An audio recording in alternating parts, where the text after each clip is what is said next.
Hello అండి అందరికీ. ఎలా ఉన్నారు? బాగున్నారా? Welcome back to our YouTube channel. కొత్తగా నా ఛానల్‌ని ఎవరైనా చూస్తుంటే ప్లీజ్ లైక్ చేయండి, షేర్ చేయండి, సబ్స్క్రైబ్ చేసుకోండి.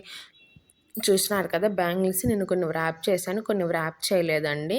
ఎందుకంటే మీకు వీడియోలో చూపిద్దామని చెప్పి నేను వ్రాప్ చేయలేదు. చూస్తున్నారు కదా bangles 2 cut bangles, 4 cut bangles wrapping అనేది మీకు చూపిస్తున్నానండి. ఒకటి ఫ్లాట్ వ్రాపింగ్ చూపిస్తాను. ఒకటి రౌండ్ చూపిస్తాను. మనకి ఏ కట్‌కైనా సరే 1 కట్‌కయితేనేమో 45 లైన్స్ పడుతుందండి. 2 కట్ బ్యాంగిల్స్‌కయితేనేమో 45 లైన్స్ పడుతుంది. 4 కట్ బ్యాంగిల్స్‌కయితేనేమో 25, 6 కట్ బ్యాంగిల్స్‌కయితేనేమో మాక్సిమం 18-20 లైన్స్ తీసుకోవచ్చండి. చూస్తున్నారు కదా బ్యాంగిల్స్ వ్రాపింగ్ అనేది కూడా ఎంత పర్ఫెక్ట్‌గా ఉందో. ఇది 4 కట్ బ్యాంగిల్స్ రౌండ్ అండి. మనకి ఫ్లాట్ బ్యాంగిల్స్ వ్రాప్ చేసుకోవడం చాలా ఈజీ. కొంచెం రౌండ్ బ్యాంగిల్స్‌కి కొంచెం కష్టమవుతుంది. చేతులు మాత్రం కొంచెం స్ట్రాంగ్‌గా పట్టుకోవాలండి. కొంచెం ఒత్తుకుపోతాయి. పెయిన్ ఉంటది. మనం వ్రాప్ చేయగా చేయగా అలవాటయిపోతదండి. చూస్తున్నాను కదా బ్యాంగిల్స్ వ్రాపింగ్‌లోనే ఉంటదండి ఏదైనా సరే. మనకి ఫుల్ వర్క్ చేసేటప్పుడు వ్రాపింగ్ అనేది కనిపించకపోయినా, సింపుల్ వర్క్ చేసేటప్పుడు మనకి బ్యాంగిల్‌లోనే వ్రాపింగ్ అనేది అర్థమైపోతుంది. వ్రాపింగ్ అనేది ఎంత పర్ఫెక్ట్‌గా ఉంటదో, మనకి బ్యాంగిల్స్ నీట్ ఫినిషింగ్ కూడా అంత పర్ఫెక్ట్‌గా వస్తదండి. చూస్తున్నాను కదా 2 కట్ బ్యాంగిల్స్‌కి 45 లైన్స్ తీసుకున్నానని చెప్పాను. అది ప్యాడ్ ఉంటది కదా!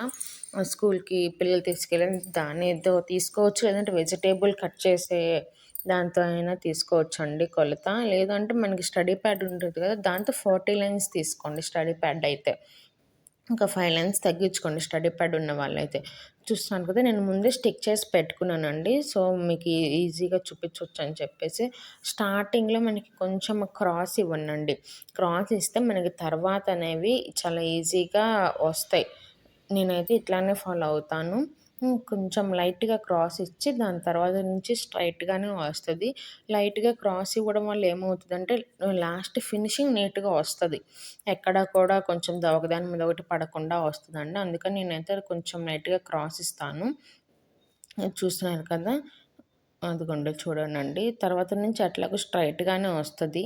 దానికి ప్రాబ్లమ్ ఏముండదు. స్టార్టింగ్ మాత్రం కొంచెం క్రాస్ ఇవ్వండి. అది బ్యాంగిల్‌ని మనం ఎలా పట్టుకోవాలంటే లెఫ్ట్ హ్యాండ్ ఉంటది గదా! మిడిల్ ఫింగర్, రింగ్ ఫింగర్‌తో మనము బ్యాంగిల్‌ని హోల్డ్ చేసుకోవాలంటే ఆ రెండిటి వేళ్ళ మధ్యలో బ్యాంగిల్‌ని హోల్డ్ చేసుకొని పైన బొటన వేలు అండ్ చూపుడు వేలుతో బ్యాంగిల్ వ్రాప్ చేసిన దాన్ని గట్టిగా పట్టుకోవాలండి. మనం ఎక్కడైతే వ్రాప్ చేస్తున్నామో అక్కడ బ్యాంగిల్ వ్రాప్‌ని పట్టుకోవాలి. పట్టుకుంటే అది తర్వాత లైన్‌కి జరగకుండా ఉంటది.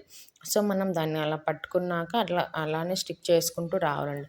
చూసారు కదా! నేనెలా లాస్ట్‌లో చెప్పాను కదా! మనం ఎక్కడైతే స్టార్ట్ చేసామో అక్కడే ఎండ్ అవుతది. కొంచెం క్రాస్ ఇస్తే లేదంటే అది కవర్ అయిపోతది. అప్పుడు ఒకదాని మీద ఒకటొచ్చినట్లు ఉంటది.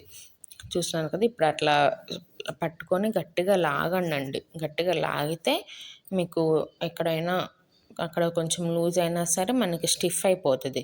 అలా గట్టిగా లాగి అది స్టిక్ చేసుకున్నాక కట్టర్ ఉంటది కదా! మీ కత్తెరైతే మాత్రం నాకైతే అంత యూజ్ అనిపించలేదు. కట్టరే తీసుకున్నానండి. థ్రెడ్ కట్టర్ ఇప్పుడు రూ. 15, రూ. 20 ఉంటదనుకుంటా అది. దాంతో తీసుకొని కట్ చేయండండి. నీట్ ఫినిషింగ్ ఉంటది. చూస్తున్నారు కదా! ఎక్కడైనా గానీ పోగు మీద పోగు రాలేదు. ఒకదాని మీద ఒకటి ఎక్కడా పడలేదు.